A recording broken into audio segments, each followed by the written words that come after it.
Vamos lá, né, gente? Eu queria começar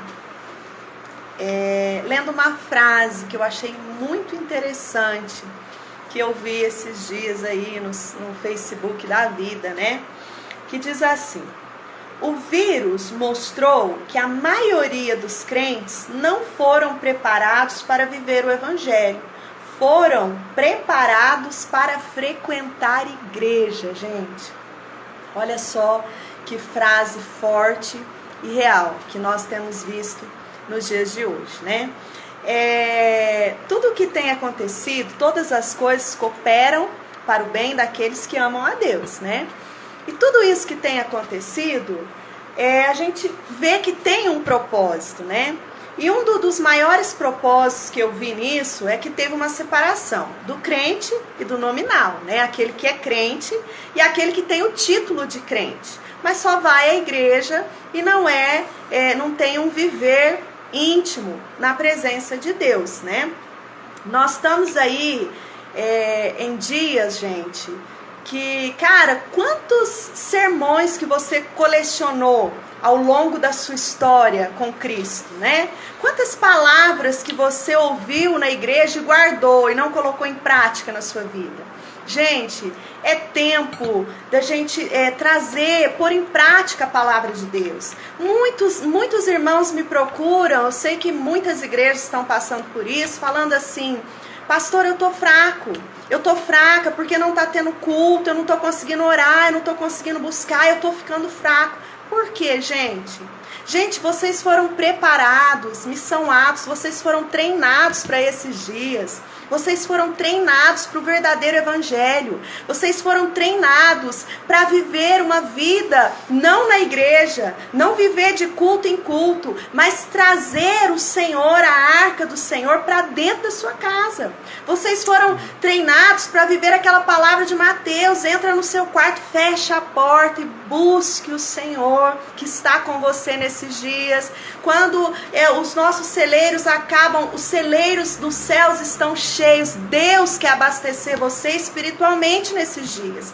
Deus quer fortalecer você espiritualmente nesses dias. Alguns irmãos estão tão desesperados com o vírus e esqueceram daquilo que é mais perigoso ainda: o inimigo das nossas almas, o nosso adversário, Satanás, que está aí buscando a quem possa tragar nesses dias. Então, gente, nós estamos aí num tempo de buscar o Senhor, de ser igreja verdadeiramente. Amém? Nós precisamos ser igreja, precisamos viver a palavra do Senhor, precisamos pôr em prática tudo que nós já aprendemos nesse tempo todo e ter uma vida de edificação aí nesses dias. Deus quer fazer algo na sua vida, Deus quer construir algo na sua vida. Então, assim, busque ao Senhor nesses dias. Deus está aí, doido para ouvir o seu clamor. Não é de culto em culto que crente rompe. Crente rompe dentro do seu quarto, prostrado e buscando ao Todo-Poderoso. Amém? Amém. Glória a Deus. Essa é a verdade mesmo nossa desses dias. E como a gente faz uma live no dia dos nossos cultos, nós vamos permanecer nessa meditação aí, porque a gente só pode passar aquilo que a gente tem. Ninguém dá aquilo que não tem, né? Senão isso é hipocrisia. Os fariseus foram condenados por Jesus por conta da sua hipocrisia. A palavra hipócrita quer dizer, no original, como uma encenação, como atores. Eles são um personagem.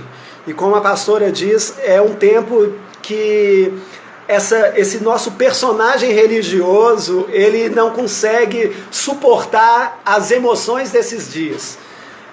O personagem religioso que a gente manifesta em um ambiente da igreja, o ambiente do culto, ele não sustenta o nível das emoções que nós estamos vivendo em conta desses problemas.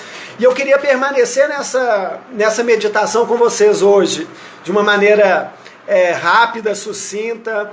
Eu queria continuar falando sobre essa movimentação nossa como igreja. Volto a repetir aquilo que eu falei na semana passada. Eu não vim aqui para trazer dados sobre o coronavírus, porque eu não sou médico. Eu não vim aqui para trazer estatística para vocês, porque eu não sou jornalista. Eu sou pastor. Eu tenho a palavra de Deus. O meu chamado é ministrar a palavra. Então é sobre a palavra de Deus que nós vamos falar hoje, né? E enxergar um pouco da nossa movimentação como igreja nesses dias. Como, sabe, quem crê no Senhor. Como nós temos que agir. Então, eu vou continuar discorrendo sobre essa questão do viver profético, viver acima das circunstâncias.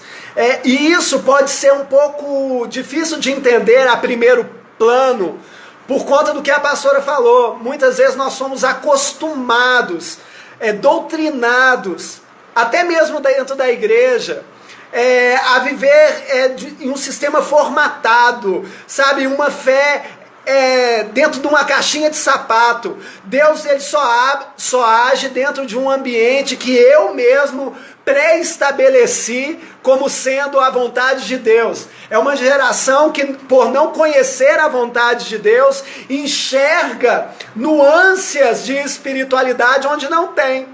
Então, quando chega a verdade para nós, a verdade ela passa muitas vezes desapercebida para a gente, porque a gente está doutrinado a enxergar um Deus diferente do revelado nas Escrituras. O Deus das Escrituras, o cenário do Evangelho do Reino, se torna muito diferente daqueles que nos foi apresentado.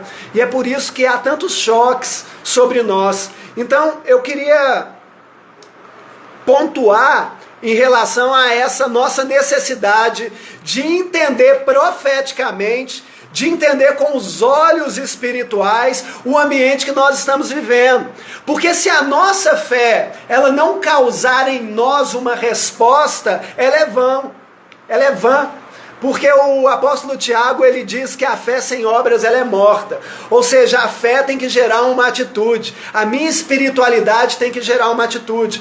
E eu tenho que corresponder espiritualmente àquilo que eu estou entendendo espiritualmente nesses dias. Como semana passada eu disse que essa quarentena é uma quarentena profética, de um tempo de alinhamento com os pensamentos dos céus. Deus desacelerou a gente, para a gente voltar a Valesca também. Deus abençoe. A Valesca também lá da Uganda, missionária. Deus abençoe, missionária. Ela e o pastor Rodrigo Petrelli. Deus abençoe vocês, em nome de Jesus. Madrugada na Uganda agora, né? Verdade. Deus abençoe. Então é tempo da gente dar uma alinhada na nossa visão espiritual. A igreja é um corpo profético. A igreja não é natural. O problema é que a nossa fé com a nossa vida se juntou tanto nos últimos 100 anos da igreja que, deixa eu falar uma coisa para vocês, a fé e o viver, elas se juntaram tanto dentro da igreja no último século, sendo que a narrativa bíblica, a fé, em toda a narrativa bíblica, a fé se junta com o morrer. A gente juntou a fé com a nossa vida, mas a Bíblia apresenta uma fé que se junta com a nossa morte. E é por isso que nós entramos tanto em choque.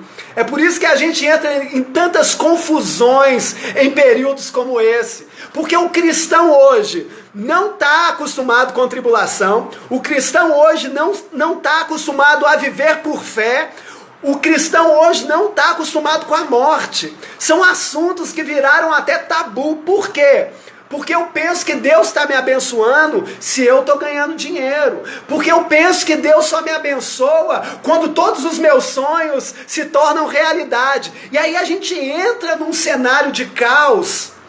Me desculpa os profetas que têm visto outra visão. Eu tenho falado aquilo que eu vejo, então eu relato. Sabe, eu estou falando a minha visão. Eu estou ministrando aquilo que eu tenho recebido.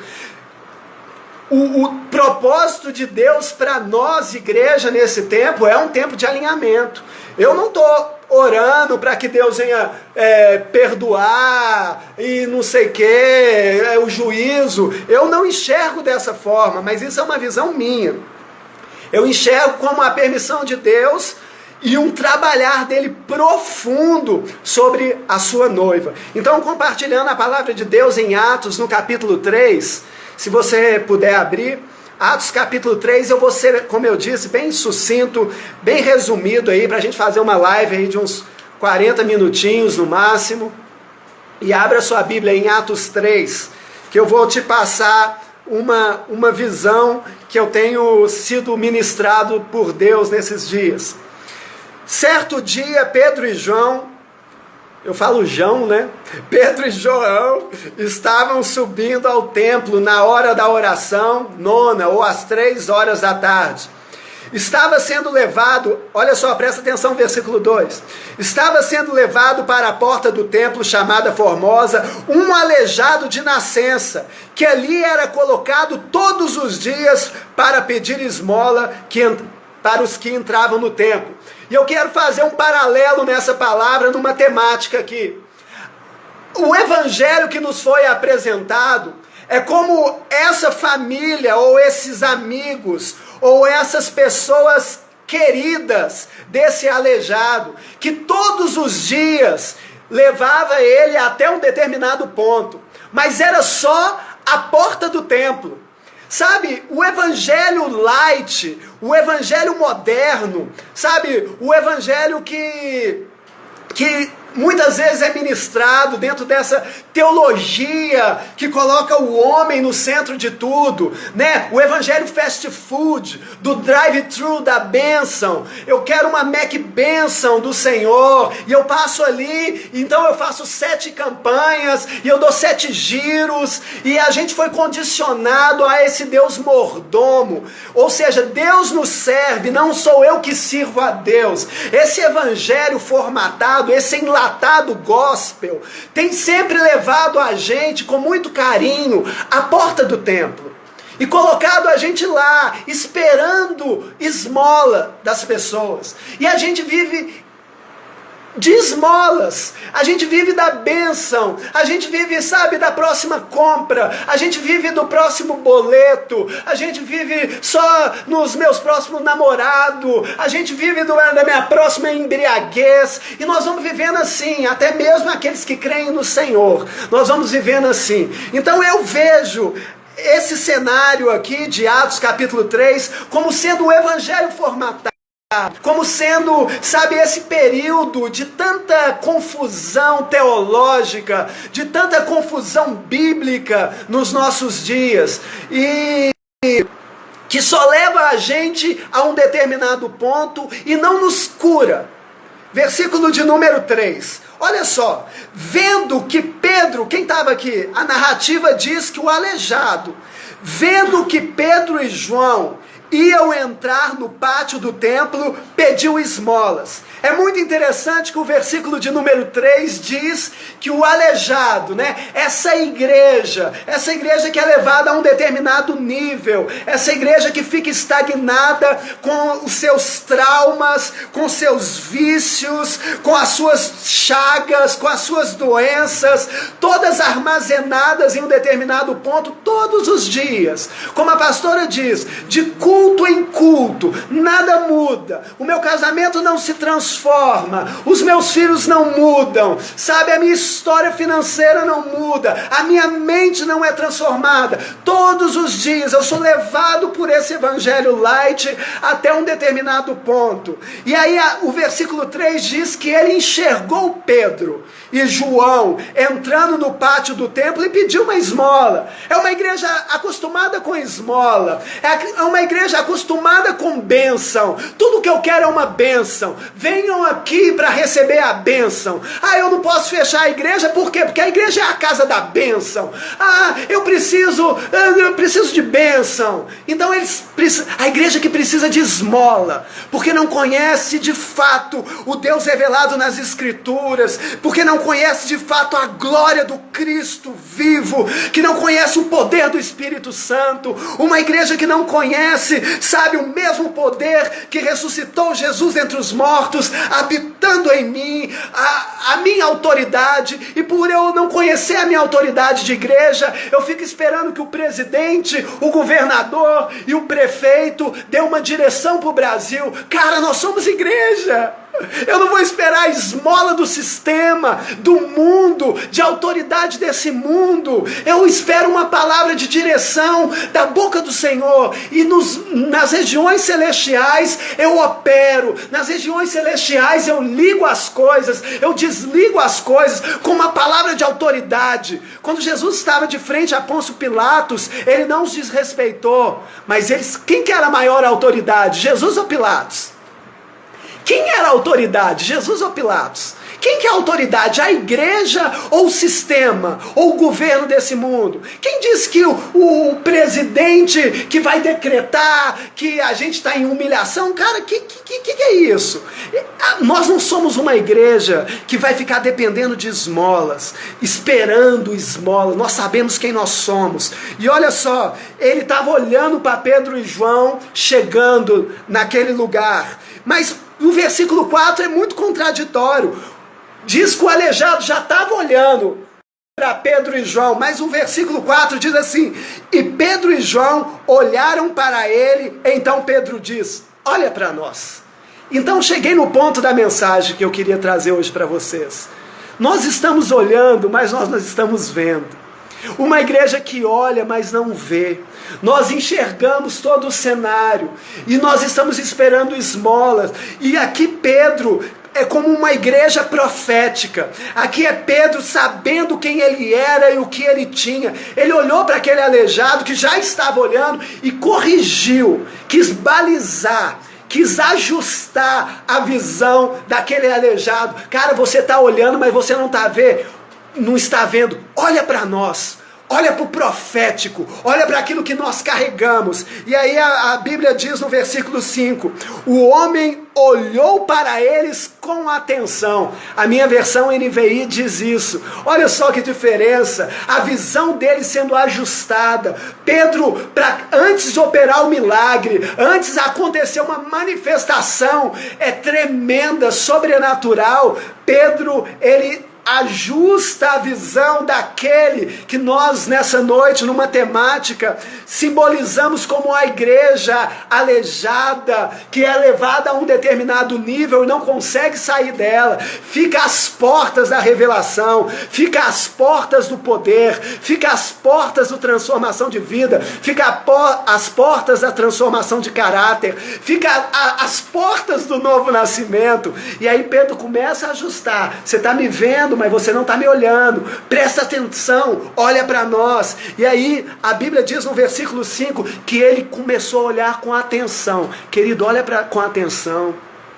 Olha com atenção quem você é, olha com atenção quem Jesus é, olha com atenção as profecias bíblicas, olha para a atenção a palavra de Deus que diz o mundo jaz no maligno, olha com atenção dizendo, a palavra de Deus diz os sinais, olha com atenção, sabe, liga, você recebe, o homem não pode receber nada que do céu não lhe for dado, quem nos sustenta, quem nos guarda, aquele que não dorme, aquele que não dormita, o guarda de Israel tem zelado por nós, olha com atenção. E aí quando ele olhou com atenção, ele ainda esperava receber esmola, porque ele estava condicionado, ele não sabia quem ele era, ele não tinha escutado sobre o potencial, sobre o Cristo, sobre aquilo que estava sendo operado na Galileia naqueles dias. E no versículo 6 diz, disse Pedro, não tenho ouro e nem prata, mas o que tenho, isso lhe dou, em nome de Jesus Cristo Nazareno, levante e ande. e segurando pela mão direita, ajudou a levantar imediatamente seus tornozelos do homem ficaram firmes, e com um salto ele pôs-se em pé e começou a andar. Depois entrou com eles no pátio. Olha lá, ele começou a andar e entrou em outro lugar, entrou em outro nível, entrou em outra atmosfera, andando, saltando e louvando a Deus. E todo o povo então começou a ver, ou seja, aquela igreja que recebeu de Deus, recebeu a virtude, começou a ser admirada pelo mundo, não pela prata, não pelo ouro, não pelo poder na mídia, não pelo poder da estrutura, mas pela glória de Deus que tinha transformado ela. Essa é a igreja que se alinha, se baliza ao olhar profético e não recebe prata e ouro. O que eu posso ver nisso? Nós não recebendo nada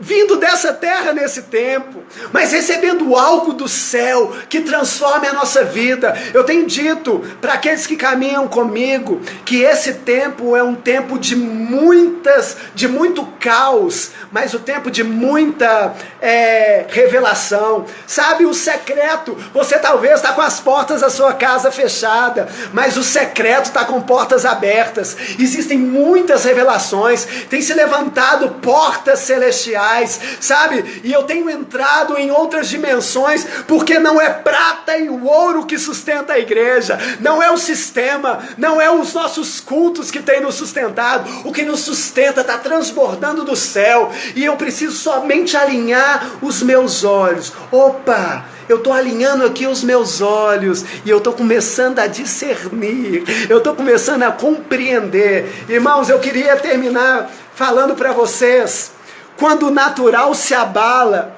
ou nós temos caos, ou nós temos profecia. Eu vou falar de novo: quando o natural se abala, ou nós temos o caos, ou nós temos profecia. O que você tem? O que você tem? Pedro e João entendiam quem ele era, então eles curaram uma igreja. E a voz profética precisa hoje não dar prata e ouro para a igreja. A voz profética não precisa trazer coisas naturais para a igreja. A voz profética precisa levar a igreja a outros níveis nesse momento. Nós somos colocados todos os dias na porta do templo a mendigar esmolas, colecionando cultos, como a pastora disse. Nós temos a oportunidade de entrar em novos níveis, em novos ambientes, em outras atmosferas. Tão somente, olha para mim, ajusta o olhar para a fonte, ajusta o olhar em Jesus Cristo, a revelação do Cristo, a revelação de Yeshua, quem Ele é, como Ele tem sustentado o meu coração, como Ele tem sustentado a minha vida. Irmãos, o cenário do mundo, como eu vou profetizar, como eu vou ousar a profetizar sobre essa geração, que Deus vai transformar, vai curar, que Deus vai intervir nesse mundo. O mundo caminha para a destruição.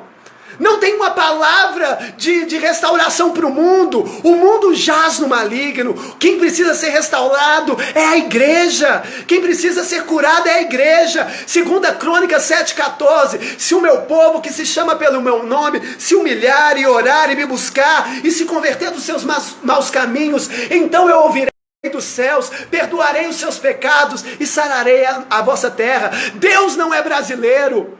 Deus não vai salvar a terra do Brasil. Deus quer salvar a igreja. Deus quer levantar a igreja para que a igreja entre em outros níveis e todos os olhos se admirem com a igreja transformada, e todos vejam uma igreja gloriosa, virtuosa aparecendo, uma igreja que não teme a morte, uma igreja que tem fé, uma igreja que vive milagres, uma igreja que vive o sobrenatural. Olha só, a palavra de Deus diz, versículo 9, quando todo o povo viu andando e louvando a Deus, reconheceu que ele era um homem aleijado, todo mundo viu e se espantou. E eu acredito que uma igreja vai ser restaurada profeticamente para causar espanto. Então nós vamos ganhar almas, nós vamos anunciar não Jesus o ursinho, não Jesus da graça barata, não Jesus, sabe, que a gente chama ele de você, e não esse Jesus, mas o Jesus glorioso, o Jesus virtuoso, o Rei da glória. Ele precisa se manifestar em nós, para que através de nós uma geração seja impactada. Queridos, no nome de Jesus, eu queria dizer para vocês, é tempo, e eu volto a repetir, é tempo de alinhamento profético, é tempo de visão na profecia, é tempo em que Deus quer nos restaurar a olhar de uma maneira profunda para as coisas. Eu quero o seu discernimento, eu preciso daquilo que Deus está te dando no secreto, eu preciso do que você carrega no seu interior. Pedro e João disseram, aquilo que eu tenho eu te dou, eu não tenho prata, eu não tenho ouro, mas eu tenho algo. A igreja precisa ter algo, uma esperança viva, não de um discurso frio, não uma esperança, sabe, de uma hipocrisia religiosa, mas o que nós vamos esperar? De uma geração que canta sabor de mel, de uma geração que nós vamos esperar? Que vai acontecer? O que vai acontecer com uma geração como a nossa, que entra em desespero? O que vai acontecer, irmãos, quando o mundo caminhar para o cenário da volta de Jesus? Nós temos cantado Maranata, e Maranata é hora vem Senhor Jesus, nós temos cantado. Mas nós não queremos o cenário do Maranata, vamos ficar dentro de uma bolha gospel e protegidos. A proteção do Senhor para nós é uma proteção espiritual, uma proteção de fé. Sabe, o apóstolo Paulo dizia assim, para mim o viver é Cristo e o morrer é lucro. Eu estou pronto para viver, eu estou pronto para morrer, eu quero só cumprir propósito. Que esse tempo para nós seja um tempo em que o Senhor ajuste a sua visão à revelação do Evangelho, a revelação profunda de Jesus, e você tire, sabe, a sua fé da sua vida e coloque a sua fé na sua morte. Deposite a fé na morte, porque eu escutei de um pastor há um tempo atrás dizendo, não apresente ao Senhor uma lista de pedidos, mas apresente ao Senhor uma lista de renúncias. É essa igreja que se mortifica, sabe, esmurra o corpo, sabe, é uma igreja que se humilha diante do Senhor, uma igreja que é protegida pela mão de Deus. Essa igreja gloriosa precisa, sabe, se ajustar, porque ela vai impactar esse mundo. Nós precisamos impactar o mundo, irmãos, e nós não vamos impactar o mundo com o natural, nós vamos impactar o mundo com o sobrenatural, nós vamos impactar o mundo pelo poder de Deus, nós vamos impactar o mundo pela manifestação do Espírito, nós vamos impactar o mundo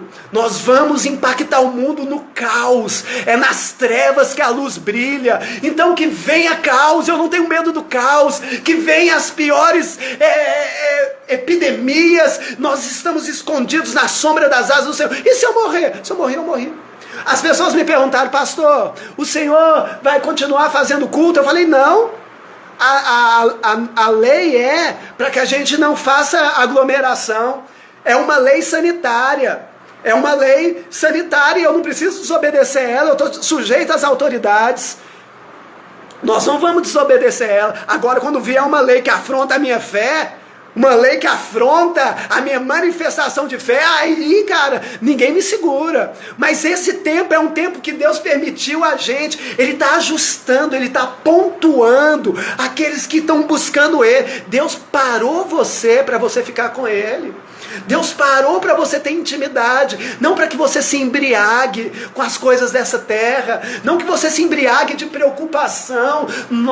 Sabe, Jesus não se abalou. A palavra de Deus diz lá em Salmos, os que confiam no Senhor são como os montes de Sião, que não se abalam, mas permanecem para sempre. Sabe, Ele é a rocha inabalável. A gente canta tanto na igreja, inabalável, inabalável. É hora da gente ser inabalável, cara, inabalável.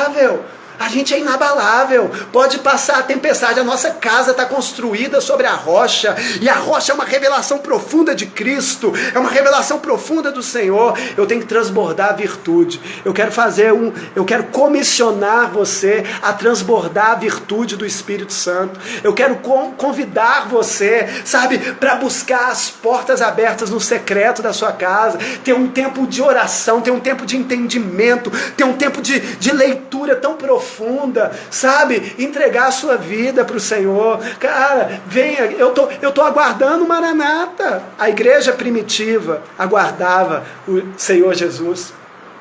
Tanto que o apóstolo Tiago teve que escrever para a igreja: não ache que a volta dele está demorada, não. Ele é longânimo para conosco. Aquele povo achou que era demorado. E eu quero terminar com isso. Mesmo que está muito grande, é só sair da live, né? Se está ruim, né, o pessoal? Eu quero terminar aqui.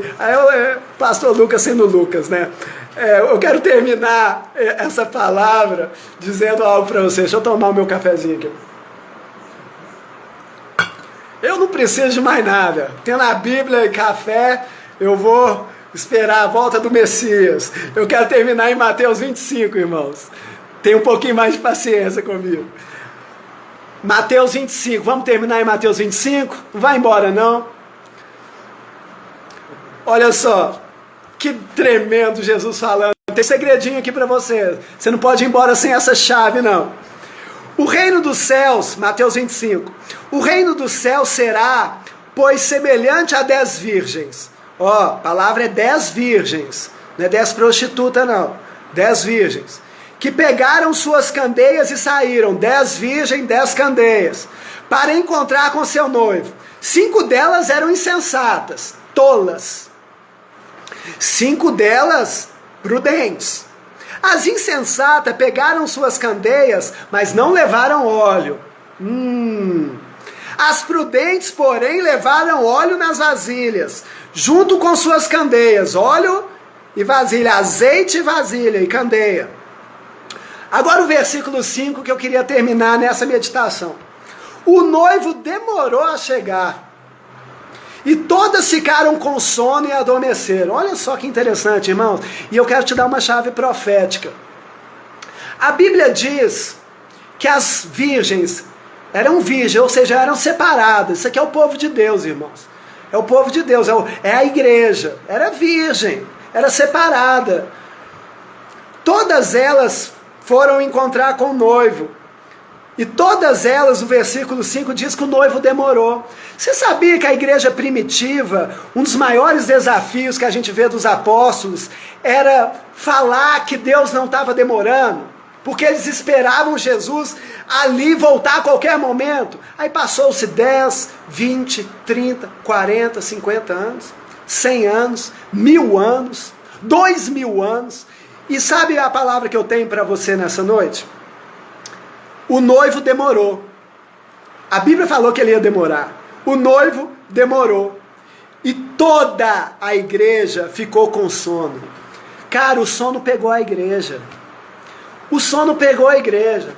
Irmão, o sono pegou a gente. Quando a gente começou a pagar cachê para músico, para pregador, quando a gente começou a dar púlpito para o cara famoso que converteu e no outro dia ele pegava o microfone e aí ele não tinha uma experiência, ele não tinha nada para falar, mas aí ele gravava o testemunho. A noiva adormeceu, a noiva dormiu, cara, a noiva dormiu quando ela começou a cantar Sabor de Mel, tem sabor de mel. A noiva dormiu, irmão, toda a noiva dormiu, todo mundo dormiu porque o noivo demorou.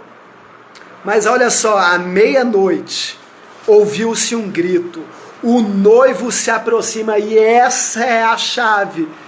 Tá vindo um grito que o noivo tá chegando.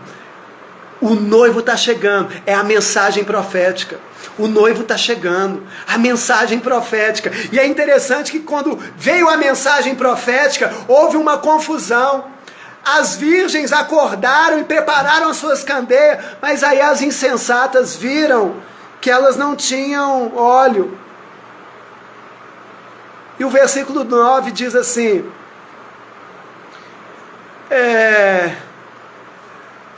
as virgens sensatas disse: nós não podemos te dar o nosso óleo, porque senão não vai ter o suficiente para nós e para vocês. Vão comprar óleo. Olha só a confusão que elas entraram. Elas foram comprar óleo à meia-noite.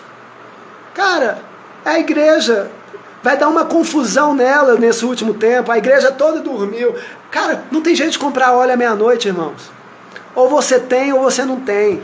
Sabe? E é por isso que eu tenho visto esse tempo tão maravilhoso. É tempo de comprar óleo. Você ainda pode comprar. Você ainda pode ter revelação. Você ainda pode entender o que a igreja há de passar. O porquê que a igreja está no mundo. Porquê que você vive. Que você não é uma obra do acaso. Que você não vive para ganhar dinheiro. Que você não vive para comprar a terceira, quarta casa. O carro mais novo. O celular mais moderno. O próximo boleto. Você não vive para isso. Ainda é tempo de você adquirir óleo. Ainda é tempo de você viver por um propósito, irmãos. Não saia dessa quarentena como o mesmo homem, como a mesma mulher. Não saia desse ambiente com a mesma mediocridade. Em nome de Jesus, seja transformado pelo Espírito Santo de Deus. Tenha algo para esse tempo. Tenha uma luz para a meia-noite. Você precisa clarear na meia-noite, nos seus amigos, na faculdade, na escola, no serviço. Você precisa transbordar, você precisa iluminar. Que Deus abençoe a sua vida no nome de Jesus. Era isso que eu queria compartilhar com vocês.